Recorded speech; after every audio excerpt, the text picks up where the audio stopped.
Good morning to all of you. आप सभी का बहुत बहुत स्वागत है। उम्मीद करती हूँ आप सभी बहुत अच्छे होंगे। सभी बच्चे जल्दी से लाइव आ जाइए और चलिए सेशन को हम सभी शुरू करते हैं। तो सभी को नमस्ते, सभी को प्रणाम, सभी को बहुत सारा प्यार और जल्दी से सभी बच्चे आ जाएंगे। तो आज का जो सेशन रहेगा बहुत ही बढ़िया शानदार रहेगा। हम सभी ने बॉटनी की क्लास को यहाँ पर शुरू किया था, तो बॉटनी हम सभी ने पढ़ लिया था और आज उसके आगे का हम सभी पढ़ेंगे, है ना। बॉटनी में ही आगे पढ़ेंगे। तो कल की क्लास में मैंने आप लोगों को एल्गी के बारे में समझाया था, शैवाल के बारे में समझाया था और आज उसके आगे हम सभी बात करेंगे ब्रायोफाइटा, टेरिडोफाइटा, जिम्नोस्पर्म और एंजियोस्पर्म। ठीक है, तो जो मेन कैरेक्टर्स होते हैं उनको ही बेटा हम लोग यहाँ पर पढ़ना आज शुरू करेंगे। ठीक है, तो आज का जो हॉट टॉपिक रहेगा वो है हमारा ब्रायोफाइटा। चलिए, तो आज का जो टॉपिक है हमारा वो है ब्रायोफाइटा। तो जब हम शैवाल के बारे में बात करते हैं तो शैवाल जब खत्म होगा उसके तुरंत बाद क्या शुरू हो जाएगा, ब्रायोफाइटा। ठीक है, अब देखो बेटा, ब्रायोफाइटा की अगर आप यहाँ पर बात करें ना तो सबसे पहली बात कि यहाँ से एक प्रश्न पूछा जाता है बहुत ही इंपॉर्टेंट कि जो ब्रायोफाइटा होता है वह क्या है। आपको सीधे सीधे आंसर करना है कि अगर हम किसी भी पादप जगत के बारे में बात करते हैं, किसी भी पेड़ पौधे के बारे में बात करते हैं, तो एक ऐसा पौधा जो पानी में भी रह सकता है और साथ में ही वह जमीन में भी रह सकता है, तो इसीलिए इसको क्या कहा जाता है, एम्फीबियंस ऑफ प्लांट किंगडम, यानी पादप जगत का उभयचर, एम्फीबियंस ऑफ प्लांट किंगडम। तो यहाँ से सबसे पहले प्रश्न बनता है कि यह बताइए कि ब्रायोफाइटा किस नाम से बहुत ज्यादा फेमस है। तो सीधे सीधे एग्जाम में प्रश्न पूछता है क्या, कि एम्फीबियंस ऑफ प्लांट किंगडम यानी पादप जगत का उभयचर, पादप जगत का उभयचर। ठीक है, यहां तक समझ आया। चलो अब आगे बढ़ते हैं नेक्स्ट पॉइंट की तरफ। ये कहां पर पाए जाते हैं, तो जहां पर नमी होती है, जहां पर आर्द्रता होती है, जहां पर नमी होती है, जहां पर आर्द्रता होती है, छायादार स्थान होते हैं, वहां पर यह पाए जाते हैं। दूसरा जो इंपॉर्टेंट है वह ये कि यह अनुक्रमण में बहुत महत्वपूर्ण भूमिका निभाते हैं, ये सक्सेशन में बहुत ही महत्वपूर्ण भूमिका निभाते हैं। अब आपके दिमाग में आ रहा होगा कि मैम ये सक्सेशन क्या होता है, ये अनुक्रमण यहाँ पर क्या होता है। तो बच्चों बहुत ही सिंपल है। देखो सबसे पहले आपको यह समझना है, बहुत सिंपल है। जैसे मान लो कि कोई भी भूमि एकदम क्या पड़ी हुई है, यहाँ पर बंजर पड़ी हुई है, सूखी पड़ी हुई है, बिल्कुल बंजर पड़ी हुई है। ठीक है, और यहाँ पर आपको यह ध्यान में रखना है कि वहां पर सबसे पहले कौन उगेंगे, शैवाल उगेंगे, लाइकेन उगेंगे और ब्रायोफाइटा ही उगेंगे। कई हजार सालों में या कई सौ सालों में वो जो बंजर भूमि है वह किस में परिवर्तित हो जाएगी, एक जंगल में परिवर्तित हो जाएगी, एक नदी में परिवर्तित हो जाएगी, हो सकता है कि समुद्र में भी परिवर्तित वह हो जाए। ठीक है, तो आज जिस तरह का इकोसिस्टम है, आज से कई सौ साल बाद उस तरह का इकोसिस्टम नहीं रहेगा, कुछ नए तरीके का इकोसिस्टम यहाँ पर आ जाएगा और इसी को हम कहते हैं अनुक्रमण, इसी को हम सभी कहते हैं सक्सेशन। तो अगर आपसे कभी एग्जाम में यह पूछा जाए कि यह बताइए कि अनुक्रमण का क्या मतलब होता है, सक्सेशन का क्या मतलब होता है, तो इसका मतलब है कि एक इकोसिस्टम से कोई नया इकोसिस्टम का बनना, और उसी को हम सभी क्या कहते हैं, सक्सेशन कहते हैं। ठीक है, क्लियर है बच्चों यहाँ तक। चलो अब आगे बढ़ते हैं यहाँ पर नेक्स्ट पॉइंट। नेक्स्ट पॉइंट आता है कि जब हम ब्रायोफाइटा को देखते हैं तो ब्रायोफाइटा के शरीर को भी अभी भी हम विभाजित नहीं कर सकते। ब्रायोफाइटा को अगर हम यहाँ पर देखते हैं ना तो यह अभी भी कैसा दिखाई देता है, थैलस दिखाई देता है। थैलस का मतलब जिसके शरीर को आप अलग अलग भागों में नहीं बांट सकते हैं, उस तरह का इसका शरीर यहाँ पर दिखाई देता है। क्या इसमें पर्णहरित होता है, बिल्कुल होगा, ये भी पौधा है, बिल्कुल होगा। ठीक है, और साथ में ये अपना भोजन स्वयं बना लेते हैं, तो इसी वजह से इनको ऑटोट्रॉफ्स यहाँ पर कहते हैं। अब ब्रायोफाइटा की अगर हम बात करें तो आपके दिमाग में आ रहा होगा कि ये ब्रायोफाइटा दिखता कैसा होगा, है ना, मन में आ रहा होगा कि ये जो ब्रायोफाइटा है यह दिखता कैसा है। तो आपको सीधे सीधे देख सकते हो यहाँ पे स्क्रीन पर कि इस तरह की संरचना यहाँ पर दिखाई देती है, इस तरह की संरचना आपको दिखाई देती है। ठीक है, तो यहाँ पर ना आपको 3 नाम याद करने पड़ेंगे। तो आपके एग्जाम में क्या पूछता है कि इनके उदाहरण बताओ, या फिर सीधे सीधे पूछता है कि जैसे इस तरह के पेड़ पौधों को लीवर वॉल्ट कहते हैं, इस तरह के पेड़ पौधों को हॉर्न वॉल्ट कहते हैं, इस तरह के पेड़ पौधों को मॉस कहते हैं। तो यहाँ पर ना पूछा क्या जाएगा आपसे, यह पूछा जाएगा कि यह बताओ कि लीवर वॉल्ट किसका उदाहरण है, हॉर्स वॉल्ट किसका उदाहरण है, मॉस किसका उदाहरण है? इस तरीके का भी प्रश्न यहाँ पर पूछता है। ठीक है, तो चलो इसको लिख लेते हैं यहाँ पर कि ब्रायोफाइटा जो होते हैं वह 3 प्रकार के होते हैं, या लिख सकते हो इसके 3 एग्जाम्पल आपको याद यहाँ पर करने होते हैं।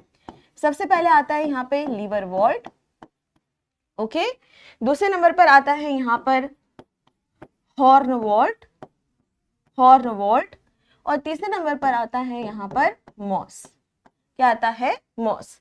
तो एग्जाम में कैसे पूछेगा कि यह बताइए सबसे पहले कि जो मॉस होता है और लीवरवॉल्ट होता है वह किसके उदाहरण है, या हॉर्नवॉल्ट किसका उदाहरण है? तो आपको सीधे सीधे आंसर करना है ब्रायोफाइटा। ठीक है, तो यहाँ पर बेटा 2 चीजें आपको याद रखनी है। सबसे पहले नंबर फर्स्ट कि अगर आपसे यह पूछा जाता है कि पादप जगत का उभयचर कौन है, पादप जगत का उभयचर कौन है, एम्फीबियंस ऑफ प्लांट किंगडम कौन है, तो सीधे सीधे आंसर करना ब्रायोफाइटा। और फिर आपसे यह पूछा जाता है कि जो लीवरवॉल्ट है, मॉस है, हॉर्नवॉल्ट है, यह किसके उदाहरण हैं, यह किसके प्रकार हैं, ये किसके टाइप्स हैं, तो आपको सीधे सीधे आंसर करना है ब्रायोफाइटा के यह एग्जाम्पल हैं, ब्रायोफाइटा के यह उदाहरण हैं। ठीक है, एक और बात हम यहाँ पर समझेंगे कि कई बार ना ये कैसे दिखता है मैम, देखो बेटा ये दिखाई दे रहा है, इसके अलावा मैं आपको कुछ और भी संरचनाएं दिखा देती हूँ। ये भी आपका क्या है, लीवरवॉल्ट मतलब मॉसेस, ये है ना, तो ये सब क्या है, इसी तरह से यह पादप, यह इस तरह के यह पौधे यहाँ पर दिखाई देते हैं। चलिए अब एक और इम्पॉर्टेंट बात हम सभी यहाँ पर पढ़ेंगे। ये जो इंपॉर्टेंट बात है वो है कि कई बार एग्जाम में पूछता है कि सबसे छोटा ब्रायोफाइटा कौन सा है और सबसे लंबा या सबसे बड़ा ब्रायोफाइटा कौन सा है। ये भी प्रश्न कई बार आपके एग्जाम में यहाँ पर पूछा जाता है। तो देखो सीधे सीधे आपको नाम याद करना पड़ेगा। पहले नंबर पर अगर आप जुप्सिस के बारे में बात करते हैं तो जो जुप्सिस होता है यह सबसे छोटा ब्रायोफाइटा होता है। अगर आप इसकी लंबाई देखें तो सिर्फ 5 mm का मतलब 5 मिलीमीटर का यह होता है, इतना छोटा होता है। ठीक है, और लंबाई और सबसे बड़े की अगर आप बात करो तो सबसे बड़ा होता है डाउसोनिया। क्या होता है? डाउसोनिया, जो कि 50 से 70 सेंटीमीटर बड़ा होता है। कितना? 50 से 70 सेंटीमीटर यहाँ पर बड़ा होता है। तो इस चीज को आप लोग यहाँ पर ध्यान में रखना। ठीक है, तो यहाँ पर आपको क्या ध्यान में रखना है, सबसे पहले कि पादप जगत का उभयचर कौन है, amphibian of the plant kingdom कौन है। दूसरे नंबर पर लीवरवॉल्ट, मॉस और हॉर्नवॉल्ट, यह किसके एग्जाम्पल हैं। और फिर आपको ध्यान रखना है कि सबसे छोटा ब्रायोफाइटा कौन सा है और सबसे बड़ा ब्रायोफाइटा कौन सा है। ठीक है, क्लियर है बच्चों, यहाँ तक समझ आ गया? चलो अब आगे नेक्स्ट पॉइंट की ओर यहाँ पर बढ़ते हैं। तो ब्रायोफाइटा जैसे ही हमारा खत्म होगा वैसे ही हमारा क्या आ जाएगा, टेरिडोफाइटा। जैसे ही ब्रायोफाइटा हमारा खत्म हो जाएगा वैसे ही क्या आ जाएगा, टेरिडोफाइटा। ठीक है, अब टेरिडोफाइटा की अगर हम यहाँ पर बात करते हैं तो टेरिडोफाइटा क्या होता है, तो सबसे पहली बात यह और किस नाम से यहाँ पर फेमस है, तो इसे हम सभी कहते हैं reptiles of plant kingdom, reptiles of plant kingdom. और हिंदी में अगर हम बात करें तो पादप जगत का सरीसृप इन्हें कहा जाता है। ठीक है, तो ध्यान दीजिएगा कि इससे पहले जब हमने ब्रायोफाइटा पढ़ा तो ब्रायोफाइटा क्या था, ब्रायोफाइटा जब हमने पढ़ा तो ब्रायोफाइटा में आता है कि वह तो उभयचर है। ठीक है, और यह क्या है, सरीसृप। तो अगर आपसे यह पूछा जाए कि यह बताओ कि प्लांट जगत का रेप्टाइल कौन है, पादप जगत का सरीसृप कौन सा है, या फिर कई बार ऐसे भी पूछता है snacks of Botanica, snake of Botanica, यानी कि बॉटनी का सर्प कौन है, बॉटनी का, इस तरह से भी प्रश्न यहाँ पर पूछा जाता है। तो भी आपका सीधे सीधे क्या आंसर हो जाएगा यहाँ पर, टेरिडोफाइटा। तो टेरिडोफाइटा की अगर हम यहाँ पर बात करें तो टेरिडोफाइटा पहला ऐसा पौधा है जो जमीन में उगा, और इसी वजह से इसको हम क्या कहते हैं कि यह प्रथम वास्तविक पादप है जो इस जमीन पर, इस लैंड पर, यानी इस भूमि पर पहली बार यहाँ पर उगा। क्योंकि अगर आप शैवाल के बारे में बात करते हो तो शैवाल तो पानी में ही था। ब्रायोफाइटा की अगर आप बात करते हो तो ब्रायोफाइटा जल और थल यानी जमीन में और पानी में दोनों जगह था। लेकिन अगर सिर्फ जमीन के बारे में आप बात करते हो तो जमीन में कौन यहाँ पर उगता है, सबसे पहले कौन यहाँ पर उगा, तो टेरिडोफाइटा यहाँ पर सबसे पहले उगा। ठीक है बच्चों, चलो अब आगे बढ़ते हैं यहाँ पर। नेक्स्ट, क्या इनमें बीज होते हैं? नहीं भाई, इनमें बीज नहीं होते, क्योंकि आपको ध्यान होगा कि अगर हम शैवाल के बारे में बात करेंगे, ब्रायोफाइटा के बारे में बात करेंगे और टेरिडोफाइटा के बारे में बात करेंगे, तो यह कैसे होते हैं? क्रिप्टोगैम्स होते हैं। और जो क्रिप्टोगैम्स होते हैं उनमें कोई भी बीज नहीं बनता है, तो भाई इनमें कोई भी बीज यहाँ पर नहीं बनेंगे। ठीक है, अब ये वाला पॉइंट थोड़ा इंपॉर्टेंट है। अब यहाँ पर यह है कि अभी तक जब हम शैवाल को देख रहे थे, ब्रायोफाइटा को देख रहे थे, तो वहां पर ना जाइलम और फ्लोएम नहीं था, वहां पर जाइलम और फ्लोएम नहीं बन रहा था। लेकिन यहाँ पर अगर हम देखें तो थोड़ा सा अवयस्क तरीके का, यानी इमैच्योर तरीके का, मतलब आप कह सकते हो कि अभी अभी यहाँ पर जाइलम और फ्लोएम बनना शुरू हुआ है, यानी कि वेस्कुलर बंडल्स अभी अभी यहाँ पर बनना शुरू हुआ है। ठीक है, तो जब यहाँ पर अभी अभी वेस्कुलर बंडल बनना शुरू हुआ है, तो इसी वजह से इनको हम सभी और किस नाम से यहाँ पर जानते हैं? तो आंसर करना कि इसीलिए टेरिडोफाइटा को हम सभी ट्रेकियोफाइट्स भी कहते हैं। क्या कहते हैं बेटा? ट्रेकियोफाइट्स भी कहते हैं। अब आप कहोगे कि मैम ट्रेकियोफाइट्स का क्या मतलब होता है? तो बेटो देखो, ट्रेकिया एक शब्द आता है, ट्रेकिया। ट्रेकिया का मतलब होता है लंबी लंबी नली, लंबी लंबी नली। ठीक है, तो जाइलम और फ्लोएम की अगर आप बात करो तो वह किसी भी प्लांट के अंदर, किसी भी पौधे के अंदर क्या कर रही है? परिवहन करने का काम कर रही है। जाइलम जो होता है वह पानी और मिनरल्स को एक जगह से दूसरी जगह लेकर के जाता है, और अगर आप फ्लोएम के बारे में बात करते हो तो जो फ्लोएम होता है वह भोजन को एक जगह से दूसरी जगह लेकर के जाता है ना? ये बात आपको पता है। तो कैसा होगा? एक नली की तरह ही तो होगा, एक पाइप की तरह ही तो होगा, जिससे यह जो भी पदार्थ है, चाहे वो पानी हो चाहे वो भोजन हो, वो एक जगह से दूसरी जगह जाएगा। तो इसीलिए इसको क्या कह रहे हैं? ट्रेकिया। और ट्रेकिया का मतलब होता है पाइप या फिर नली। ठीक है, तो यहाँ पर आपको ध्यान रखना है कि इसी वजह से जो हमारा टेरिडोफाइटा होता है उसको हम सभी ट्रेकियोफाइट्स के नाम से भी यहाँ पर जानते हैं। ठीक है बच्चों, ओके। अब आगे नेक्स्ट पॉइंट की ओर यहाँ पर बढ़ते हैं। अब हम बात करते हैं कि यह कितने प्रकार के होते हैं। जैसे हमने ब्रायोफाइटा के 3 उदाहरण पढ़े थे, 3 प्रकार पढ़े थे, बिल्कुल वैसे ही हमको यहाँ पर पढ़ना है कि जो हमारा टेरिडोफाइटा है उसके क्या क्या उदाहरण यहाँ पर होंगे। ठीक है, तो अब यहाँ पर हमें 3 नाम याद रखने हैं। ठीक है, पहला नाम हमें क्या ध्यान रखना है? फर्न।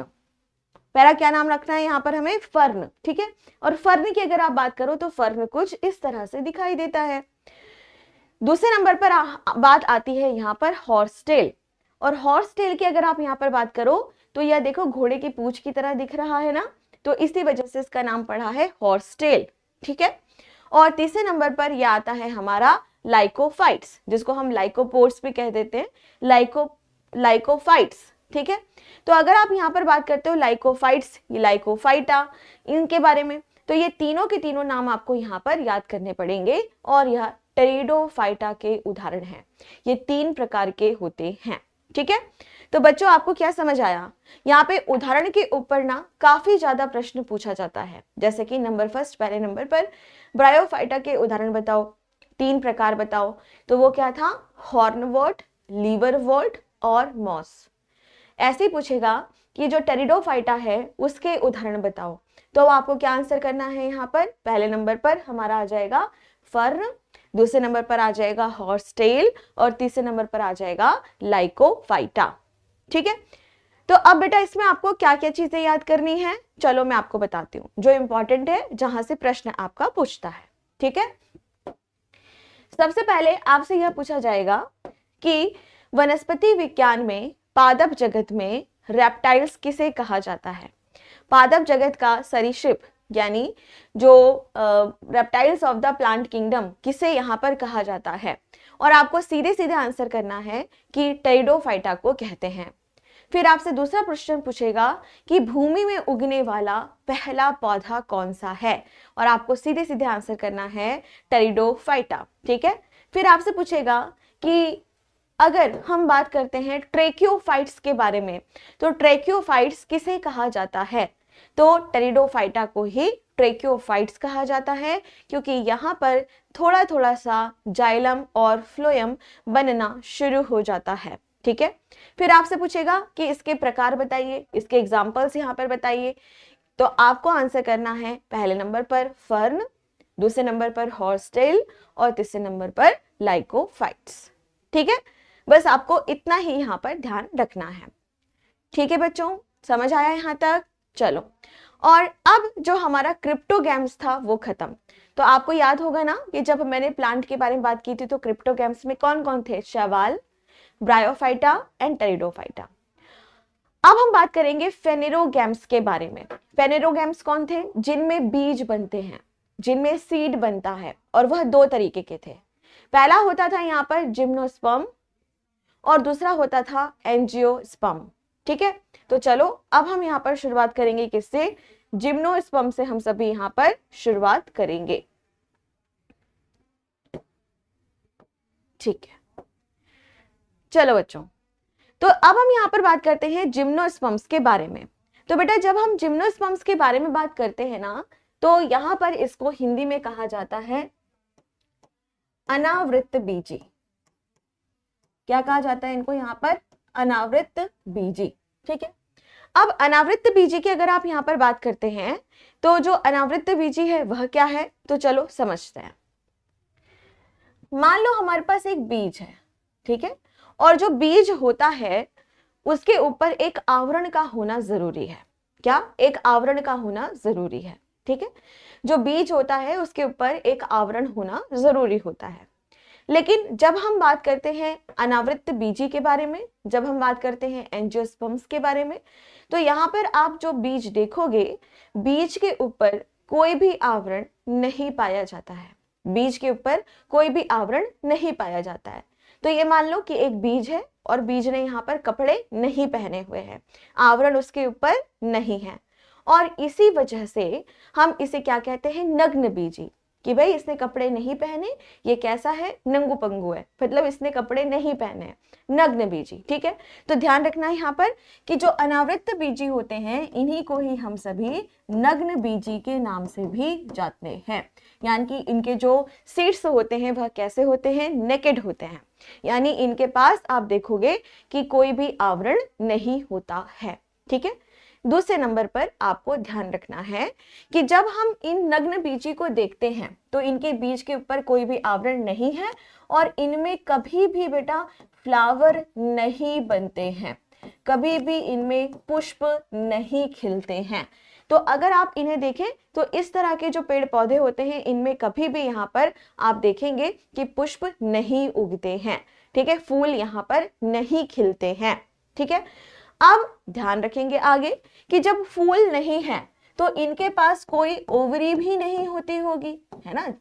इनके पास कोई अंडाशय भी नहीं होता है, इनके पास कोई अंडाशय भी नहीं होता है। ठीक है, और इसी वजह से ध्यान रखना कि इनके बीज कैसे होते हैं? नेकेड होते हैं, यानी नग्न बीजी होते हैं। ठीक है, तो जो इंपॉर्टेंट था वो मैंने यहाँ पे बताया। क्या? पहले नंबर पर कि जो जिम्नोस्पर्म है, ठीक है, ये इनमें बीज बनते हैं। भाई बीज तो बनेंगे इनमें क्योंकि ये फेनेरोगैम्स हैं। दूसरे नंबर पर आपको ध्यान रखना है कि इनमें क्या पुष्प का निर्माण होता है? नहीं, इनमें कभी भी पुष्प नहीं बनते। तो जब पुष्प ही नहीं है तो इनके पास अंडाशय भी नहीं होता, इनके पास ओवरी भी नहीं होती, और इसी वजह से जो बीज होते हैं वह कैसे होते हैं? नग्न होते हैं। ठीक है, नंगे पुंगे होते हैं, उनके पास कोई आवरण नहीं होता है। ठीक है बच्चों, यहां तक समझ आया? चलो, तो यहाँ पर हमने क्या देखा कि इनमें फूल पैदा नहीं होते, इनमें फल भी नहीं बनते। जब बेटा फूल ही नहीं है तो कभी क्या भविष्य में फल बन पाएगा? फ्रूट बन पाएगा? कभी नहीं बन पाएगा, इसमें कोई फ्रूट ही नहीं होगा। ठीक है, इसमें ना तो पुष्प बनेगा ना फ्रूट बनेगा, कुछ यहाँ पर नहीं बनेगा। फिर यहाँ पर यह कैसे क्षेत्रों में पाए जाते हैं? जहां पर बर्फबारी बहुत ज्यादा होती है। ठीक है, बर्फबारी बहुत ज्यादा होती है। ठीक, तो आप सभी ने क्रिसमस ट्री देखा है बेटा? क्रिसमस ट्री देखा होगा आप सभी ने। जब हम छोटे थे तो उसको कहते थे मयूर पंखी, है ना? नहीं पता था। ठीक है, तो ध्यान रखना क्रिसमस ट्री। तो क्रिसमस ट्री की अगर आप यहाँ पर बात करते हो, या फिर चीड़ के बारे में, देवदार के बारे में, है ना, मैं आपको इसके चित्र दिखा देती हूँ। मैं आप इसका चित्र यहाँ पर आपको दिखा देती हूँ। इस तरह का आपने पेड़ देखा होगा, इस तरह का आपने पेड़ देखा होगा, देखा है ना, है ना। तो यही सब क्या है, यही तो हमारे क्या है, नग्न बीजी हैं। ठीक, तो इस तरह के जो पेड़ होते हैं ना वो इस तरह से दिखाई देते हैं।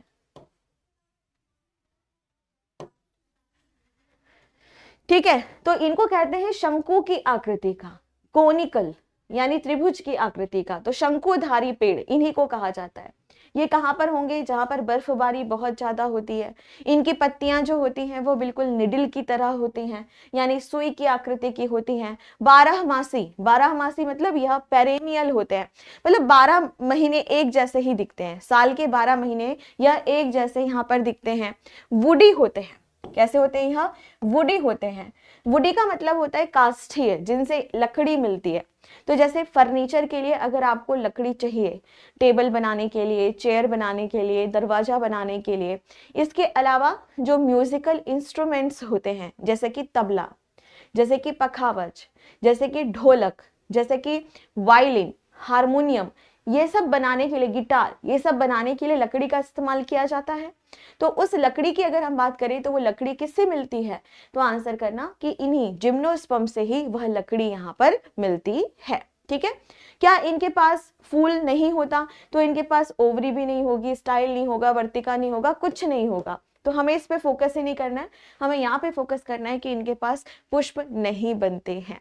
ठीक है, तो हमने क्या पढ़ा बेटा यहाँ पर, सबसे पहले कि अगर आप जिम्नोस्पर्म्स के बारे में बात करते हो तो इनमें आप देखोगे बीज पाए जाते हैं।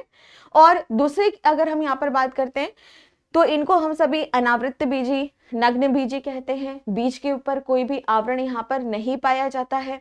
इनमें पुष्प नहीं बनता, इनमें पुष्प नहीं बनता। जब इनमें पुष्प नहीं बनता तो भाई पुष्प के अंदर ही तो अंडाशय पाया जाता है ना। अभी मैं पढ़ाऊंगी आपको, पुष्प भी पढ़ाऊंगी तो और अच्छे से क्लियर होगा। तो वहां पर अंडाशय पाया जाता है पुष्पों के अंदर, पर इनके पास तो पुष्प है ही नहीं, तो अंडाशय होता ही नहीं। जब अंडाशय ही नहीं है तो क्या करें, तो कभी फल भी इनमें नहीं बनता। ठीक है, तो इस चीज को यहाँ पे ध्यान रखना है। ठीक है बच्चों, चलो अब इसके उदाहरण के बारे में हम यहाँ पर चर्चा करते हैं कि इनके उदाहरण किस तरह के होते हैं, कितने प्रकार के यह होते हैं।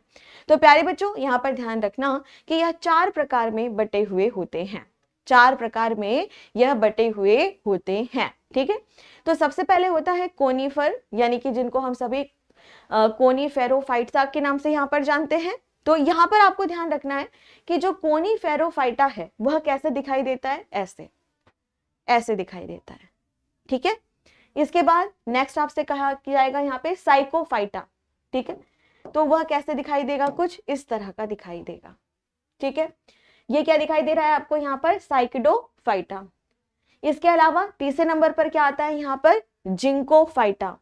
जिंकोफाइटा कैसे दिखाई देगा, इस तरह से दिखाई देगा जिंकोफाइटा।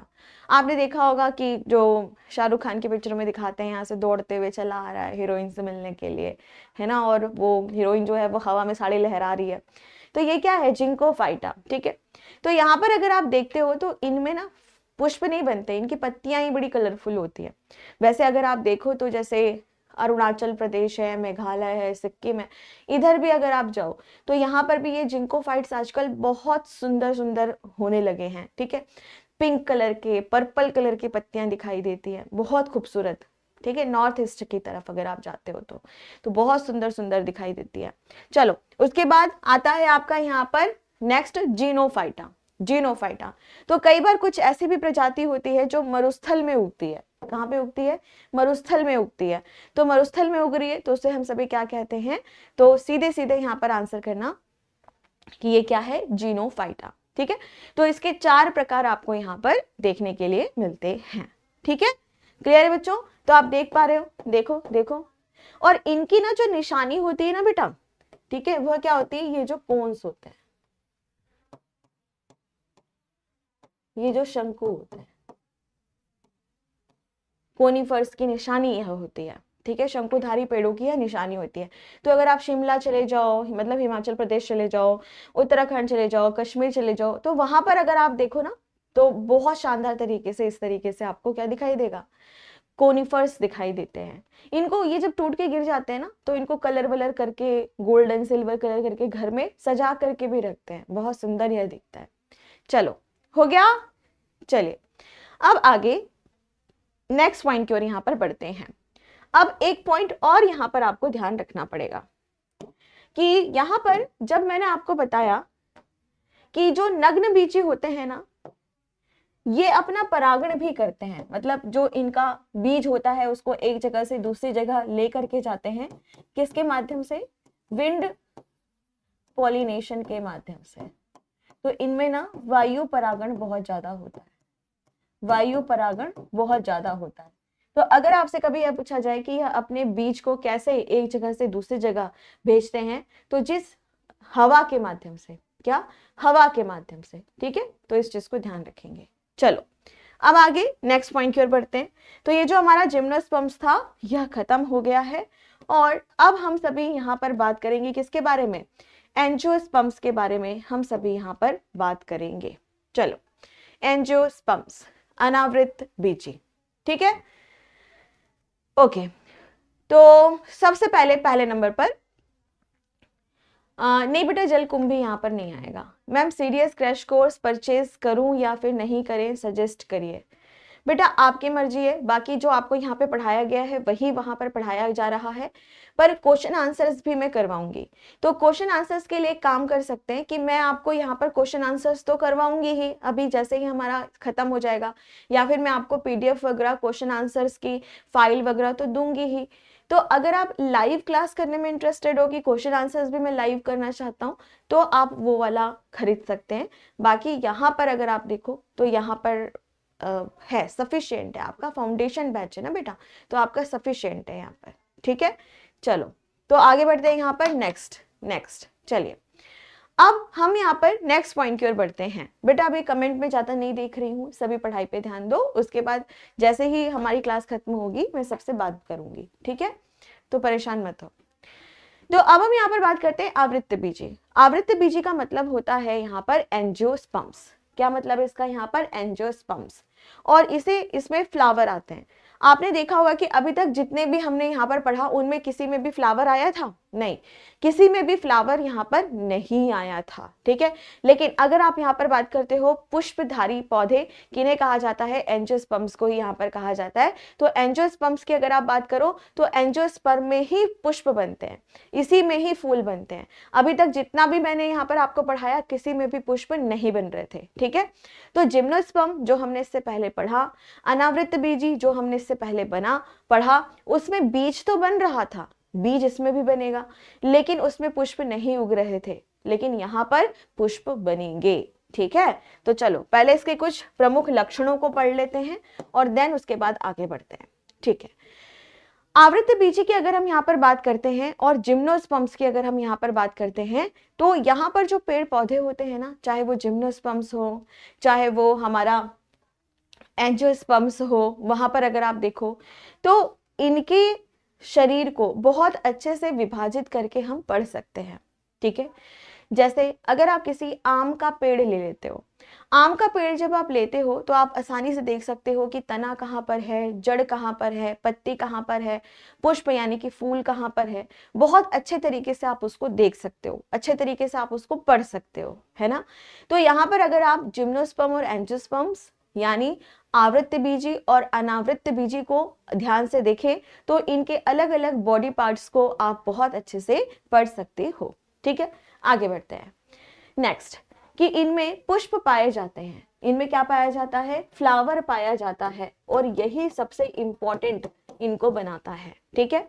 अगर आप इस धरती को देखें, इस पृथ्वी को देखें, तो जितने भी पेड़ पौधे आप देखते हो उसमें सबसे ज्यादा कौन पाए जाते हैं? यही पुष्पधारी पौधे ही पाए जाते हैं। और साथ में जो सबसे इंपॉर्टेंट है वो है कि भाई इनके पास फूल है, यही सबसे इंपॉर्टेंट बात यहाँ पर होती है। इसके साथ ही अगर आपसे कभी यह पूछ ले, अभी तक तो नहीं पूछा, लेकिन आपसे कभी यह यहाँ पर पूछ ले कि इस धरती पर या हम अगर अपने जरूरत की चीजों को इस्तेमाल कर रहे हैं, हम रोटी खा रहे हैं, सब्जी खा रहे हैं, खाना खा रहे हैं, है ना, हम जो कुछ भी यहाँ पर खा रहे हैं, ठीक है, या फिर हम कपड़े पहन रहे हैं, या फिर हम रोजमर्रा में थैला का इस्तेमाल कर रहे हैं, बैग का इस्तेमाल कर रहे हैं, पोछे का इस्तेमाल कर रहे हैं, जो भी हम यहाँ पर इस्तेमाल कर रहे हैं वो सब कुछ कहीं ना कहीं हमें कहाँ से मिलता है? तो आंसर करना एंजियोस्पर्म से ही हमें मिलता है। ठीक है, तो खाद्य पदार्थ हो गया, तो कहीं ना कहीं हम किसके ऊपर निर्भर ज्यादा हैं? तो आंसर करना कि एंजियोस्पर्म्स के ऊपर ही हम सभी ज्यादा से ज्यादा यहाँ पर निर्भर करते हैं। ठीक है, ध्यान रहेगा। चलो अब इसके आगे नेक्स्ट पॉइंट की ओर यहाँ पर बढ़ते हैं, आगे चलते हैं। जब कभी भी हम एंजियोस्पर्म को देखते हैं तो यह भी दो भागों में बटे हुए होते हैं। पहला होता है जिसे हम सभी कहते हैं पहले नंबर पर मोनोकोटिलिडन, और दूसरा जो होता है उसे हम कहते हैं डाइकोटिलिडन। ठीक है, तो यहाँ पर अगर आप एंजियोस्पर्म्स को देखते हो तो यह दो तरह से बटे होते हैं, मोनोकोटिलिडन, डाइकोटिलिडन, एक बीजपत्री, द्विबीजपत्री। ठीक है, अब इनका क्या मतलब होता है, क्या मतलब है इनका? तो चलो इसे हम सभी यहाँ पर समझते हैं। सबसे पहले नंबर पर हम बात करते हैं सबसे सिंपल वाला द्विबीजपत्री के बारे में, डाइकोटिलिडन के बारे में। अब ये जो डाइकोटिलिडन है यह क्या होता है, चलो समझते हैं। अब जैसे कि आप अपने घर पे जाओ और एक चना निकाल करके देखो, चना, सिंपल एक चना। ठीक है, चने की अगर हम बात करें तो चना कुछ इस तरह से दिखाई देता है। ठीक है, जब हम उसको यहाँ पर क्या कर देंगे, थोड़ा सा जर्मिनेट कर देंगे। ठीक है, या फिर चलो जर्मिनेट भी नहीं कर रहे, नॉर्मली चना यहाँ पर है, तो चना जो होता है उसके बीज को हम सभी दो भागों में बांट सकते हैं, दो भागों में यहाँ पर बांट सकते हैं। ठीक है, इसी तरीके से अगर हम सभी यहाँ पर बात करते हैं मटर के बारे में, हम बात करते हैं राजमा के बारे में, हम बात करते हैं छोले के बारे में, या कोई भी हमें बीज दिखाई दे रहा है जिसको हम दो तरीके से यहाँ पर बांट सकते हैं उसके बीज को इस तरह से, तो उसको ही हम सभी क्या कहते हैं? डाइकोटिलिडन, यानी कि द्विबीजपत्री कहते हैं। ठीक है, तो अगर आप यहाँ पर देखो तो ये वाला जो भाग आपको दिखाई दे रहा है जो दो भागों में बट गया, इसको हम सभी क्या कहते हैं? कोटिलिडन, यानी बीजपत्री। और दो है ना, दो है, इसीलिए हमने क्या लगा दिया यहाँ पर? द्विबीजपत्री। और शॉर्ट में हम इसे क्या कहते हैं? डाइकोटिलिडन को हम डाइकोट भी इसको प्यार से बोल देते हैं। ठीक है, अब हम बात करते हैं एक बीजपत्री के बारे में। एक बीजपत्री का क्या मतलब है? तो जैसे मान लो आपने भुट्टा खाया है, तो जब बारिश होती है तो हम सब भुट्टा खाते हैं, है ना, यानी कॉर्न खाते हैं। ठीक है, जिसको आप मकई भी कहते हो कई बार, लेकिन हम भुट्टा बोलते हैं यहाँ पर। ठीक है, तो यहाँ पर अगर आप देखें सबसे पहले कि अगर आप किसी भी कॉर्न को देखते हो, किसी भी भुट्टे को देखते हो, बारिश के टाइम पे आप खाते हो, उसके दाने को देखो, उसका जो दाना होता है क्या आप उसको दो तरीके से बांट सकते हो? दो अलग अलग भागों में बांट सकते हो? नहीं बांट सकते। तो यहाँ पर आपने क्या देखा कि कितना बीजपत्री है उसके पास? सिर्फ एक बीजपत्री है, सिर्फ एक ही कोटिलिडन उसके पास है, और इसी वजह से क्या कह दिया गया उसे? एक बीजपत्री। एक ही है ना, एक बीजपत्री, यानी मोनोकोटिलिडन, मोनोकोटिलिडन। ठीक है, तो इस चीज को ध्यान रखना। तो यह क्या है? मोनोकोट और डाइकोट, या मोनोकोटिलिडन या फिर डाइकोटिलिडन। अब तो ये जो मैंने आपको अंतर बताया ना, ये सरल तरीके से समझने का अंतर है, लेकिन इससे भी ज्यादा कुछ अंतर आपके एग्जाम में पूछे जाते हैं। तो ये सबसे सरलतम है, सबसे सिंपल वे में इसको पढ़ाया मैंने, लेकिन यहाँ पर आपको यह ध्यान में रखना है कि कुछ और भी अंतर आपको यहाँ पर देखने के लिए मिलता है। ठीक है, कुछ बच्चे बहुत क्लास डिस्टर्ब कर रहे हैं, मैं फिर से उनको कह रही हूँ, बेटा अगर आपको एक बार मैंने आंसर कर दिया है तो फिर आप सोच रहे हो कि मैं आपसे बातें करूंगी क्या पूरी क्लास भर, क्लास में बैठ करके? नहीं ना, क्लास क्यों डिस्टर्ब कर रहे हो? जब आपको मैंने बोला है कि क्लास के लास्ट में आपको बता दूंगी जो भी आपकी क्वेरी है। ठीक है, तो चुपचाप बैठ करके ना क्लास डिस्टर्ब मत करो, फिर गुस्सा दिलाने वाले काम मत किया करो। चलो, तो यहाँ पर अगर हम बात करते हैं, सबसे पहले एक तरफ आ गया एक बीजपत्री, दूसरी तरफ आ गया द्विबीजपत्री, यानी मोनोकोट और डाइकोट। ठीक है, अब यहाँ पर अगर आप देखें तो और भी अंतर हमें यहाँ पर दिखाई देते हैं। तो पहला तो हमने पढ़ लिया कि यहाँ पे एक बीजपत्री है, वहां पे दो बीजपत्री है। दूसरा जो अंतर आता है वह कैसे आप पहचान सकते हो, अगर कोई पौधा है तो कैसे आप पहचान सकते हो? तो आपको आंसर करना है यहाँ पर, पत्तियों को देख करके भी हम पहचान सकते हैं। ठीक है, जैसे एक बीजपत्री की जो पत्ती होती है बेटा, वह कैसे दिखाई देती है? लंबी और पतली पत्ती होती है ना, देख पा रहे हो? और जो द्विबीजपत्री होती है उनकी पत्तियां कैसी होती है? यहाँ पे ब्रॉड होती है, चौड़ी पत्ती होती है। ठीक है। एक और अंतर आप देखो, यहाँ पर पत्तियों में जो विंस है, जो पत्ती की नस होती है, जो विंस होती है, वह कैसी है, यहाँ पर सीधे सीधे हैं। कैसे बेटा, बिल्कुल समानांतर है। विंस कैसी है, पैरेलल है। नसें कैसी है, समानांतर है, एकदम लंबी लंबी सी, ठीक है। और आगे हम यहाँ पर अगर डाइकोट के बारे में बात करते हैं तो यहाँ पर जो विंस है वह कैसी है, नसें कैसी है, यहाँ पे एक नेटवर्क आपको दिखाई दे रहा है, एक जाल सा आपको यहाँ पर दिखाई दे रहा है, ठीक है। तो दूसरा अंतर क्या हो गया कि जो मोनोकॉट होता है उसकी पत्तियां पतली और लंबी होती हैं, और यहाँ पर जो विंस पाई जाती हैं, नसें पाई जाती हैं, वह समानांतर होती हैं, लंबी लंबी होती हैं, ठीक है। और यहाँ पर चौड़ी पत्तियां हैं और नसों का एक जाल दिखाई देता है, ठीक है। अब जो तीसरा अंतर है वो है जाइलम और फ्लोएम, ठीक है। जाइलम और फ्लोएम, यहाँ पे जाइलम और फ्लोएम बहुत ही अच्छे तरीके से, शानदार तरीके से काम करते हुए दिखाई देते हैं, ठीक है। अब इन दोनों में अंतर देखते हैं। एक बीज पत्री में जाइलम और फ्लोएम ना बिखरे हुए से होते हैं, इनका कोई मतलब आप इसको कह सकते हो कि स्कैटर्ड है, बिखरे हुए हैं, ठीक है। कहीं ज्यादा है, कहीं कम है, ऐसे ही बिखरे हुए हैं, कोई यहाँ पर प्रारूप नहीं है, कुछ नहीं, बस ऐसे ही बिखरे हुआ है, ठीक। लेकिन यहाँ पर देखो, यहाँ पर देखो एक रिंग में लगा हुआ है, एक चक्र में यहाँ पर यह लगा हुआ है, ठीक है, समझ आ गया। चलो अब आगे नेक्स्ट पॉइंट। नेक्स्ट अब पुष्पों के बारे में बात करते हैं, फूल के बारे में बात करते हैं। अब बेटा सिंपल सी बात है, चाहे वो मोनोकोट हो चाहे वो डाइकोट हो, दोनों में ही पुष्प आएंगे, दोनों में ही फ्लावर्स यहाँ पर आएंगे, ठीक है। लेकिन फ्लावर्स के जो पेटल्स हैं, जो उनकी पंखुड़ियां हैं, वह किस तरह से अरेंज है, वह किस तरह से यहाँ पर लगी हुई हैं, उस आधार पर भी आप क्या देखोगे, इनको बांटा जा सकता है। तो जब हम किसी भी एक बीजपत्री के पुष्प को देखते हैं ना, तो यहाँ पे पंखुड़ी की संख्या कैसी होगी, 3, कैसी होगी, 6, कैसी होगी, 9, ठीक है। तो 3 6 9, 3 6 9, यानी आप यहाँ पर यह देख सकते हो कि 3 6 9। तो आप यहाँ पे क्या देख पा रहे हो कि 3 के मल्टीप्लिकेशन में पंखुड़ियां यहाँ पर लगी हुई होती हैं, ठीक है। जबकि अगर आप बात करते हो द्विबीजपत्री के बारे में, तो यहाँ पे जो पंखुड़ियां वो कैसी होंगी, 4 8 12, या फिर 5 के में हो सकती हैं, 5 10 15, ठीक है। इस तरीके से अगर हम यहाँ पर बात करते हैं, ठीक है, इस तरह से अगर हम यहाँ पर बात करते हैं, तो आपको ध्यान रखना है कि 4 और 5 के मल्टीपल में आप देखोगे, गुणित में आप देखोगे कि पुष्प आपको यहाँ पर रुकते हुए दिखाई देंगे। 47 वाला क्लास का पीडीएफ नहीं मिला है, अच्छा ठीक है, मैं देखती हूँ, चेक कराती हूँ। चलो हो गया, यहाँ तक समझ आया। तो ये था अंतर। अब इसके बाद एक और इंपॉर्टेंट प्रश्न, इसके उदाहरण, इसके उदाहरण। तो कहेगा कि बताओ निम्नलिखित में से कौन सा एक बीजपत्री का उदाहरण है, मतलब एग्जांपल्स दिया रहेगा और कहेगा इनमें से कौन एक बीजपत्री है और कौन द्विबीजपत्री यहाँ पर है, ठीक है। तो चलो सबसे पहले हम यहाँ पर बात करेंगे इसके उदाहरण, इसके उदाहरण, ठीक।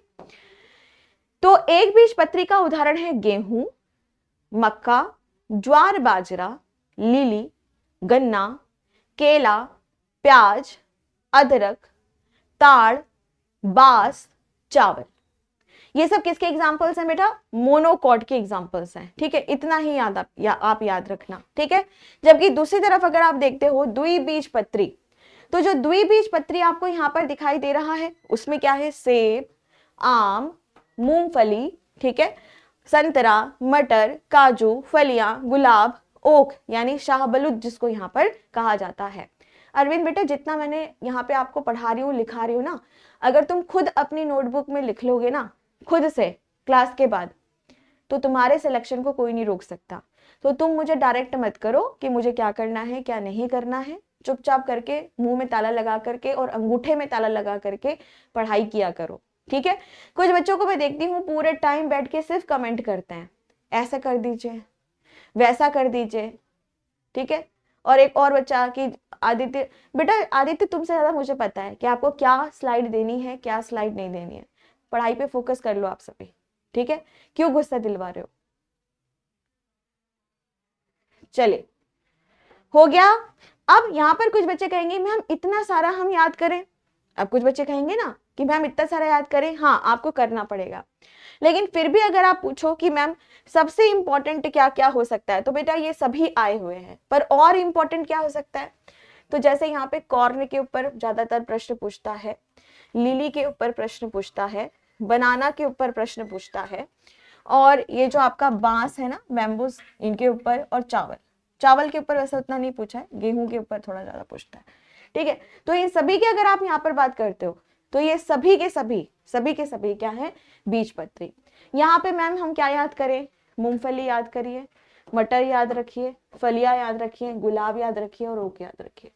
ये ज्यादा इंपॉर्टेंट तो वैसे सब है, सबके ऊपर एक एक बार प्रश्न पूछा है। ठीक है, ओके बच्चों, चलो ठीक है, क्लियर है, समझ आ गया यहाँ तक? ओके ठीक है बच्चों, तो ये था क्या यहाँ पर, एक बीजपत्री और द्विबीजपत्री। ठीक है, अब कल इसके बाद आप लोगों की नई क्लास शुरू होगी, जिसमें मैं आप लोगों को फ्लावर यानी पुष्प पढ़ाऊंगी, कि पुष्प किस तरह से होता है, पॉलिनेशन किस तरीके से होता है, उसको कल की क्लास में हम सभी यहाँ पर पढ़ेंगे। अब डाउट के बारे में हम बात करते हैं। ठीक है,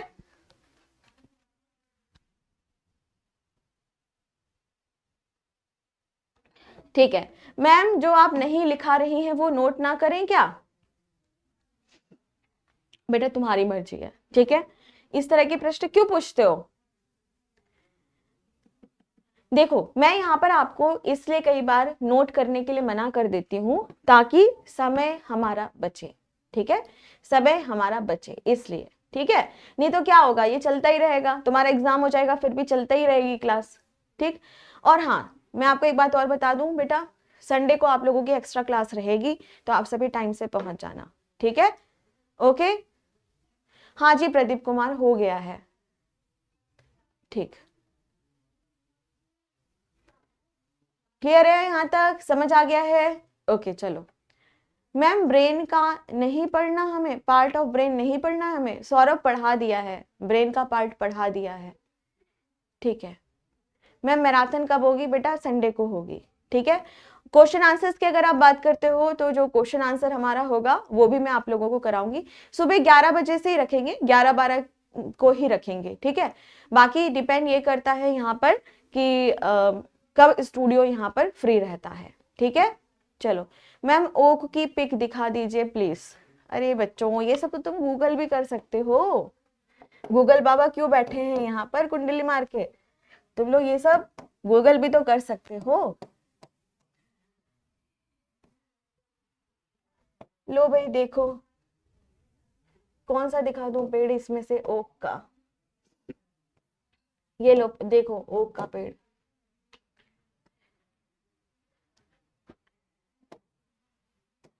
ठीक है, ये देख लो, ये सब ओक के पेड़ हैं, दिख रहा है, दिख लिया? चलो, और मैम मेरा गूगल बैन है। अच्छा बहुत बढ़िया, चलो ठीक है, ओके बच्चों। मैम ब्रेन वाला नहीं हुआ है, अच्छा ठीक है मैं चेक कर लूंगी, अगर नहीं हुआ होगा तो मैं पढ़ा दूंगी, अगर हो गया है तो तुम सभी बच्चों को फिर बताऊंगी अच्छे से। चलिए ठीक है, तो आज के सेशन को इतना ही रखते हैं बेटा, क्वेश्चन आंसर्स में करवाऊंगी आप लोगों के लिए। ठीक है, और साथ में मैं आपको ये भी बता दूं कि कुछ मैं आपको पीडीएफ भी क्वेश्चन आंसर्स की दूंगी। ठीक है, चलिए मैम नर्वस सिस्टम नहीं हुआ है, ठीक है बेटा कोई बात नहीं, मैं करवा दूंगी, परेशान मत हो। चलो, और इसके अलावा आप लोगों के YouTube सेशन भी शुरू हो रहे हैं। ठीक है, YouTube में भी आप लोगों की मंडे और ट्यूसडे रहेगी क्लास, अभी टाइम डिसाइड नहीं हुआ है, कल मैं आपको फाइनल बताती हूँ या फिर संडे को बताती हूँ। ठीक है, तो आप चाहो तो YouTube से भी क्वेश्चन आंसर्स की जो सीरीज चलेगी, मंडे ट्यूसडे ऐसे ही चलेगा जब तक कि आपका एग्जाम नहीं हो पाता है, नहीं होता है तब तक, तो तब तक आना है क्लास में भी। ठीक है, बाकी आपकी थ्योरी की क्लास यहाँ पे चल ही रही है, और वैसे भी अब बहुत ही छोटे टॉपिक रह गए, जैसे एक बच्चे ने बोला कि मैम नर्वस सिस्टम नहीं हुआ है, तो वो मैं करवा दूंगी। इसके बाद ठीक है, फ्लावर एंड पॉलिनेशन रह रहा है जो कि कल की क्लास में होगा, और उसके बाद आपका आएगा प्लांट हार्मोन्स और प्लांट टिश्यू, और देन फिर उसके बाद आपका सीधे सीधे क्या आ जाएगा, नर्वस सिस्टम। ठीक है, फिर सिलेबस आप लोग का खत्म हो गया है।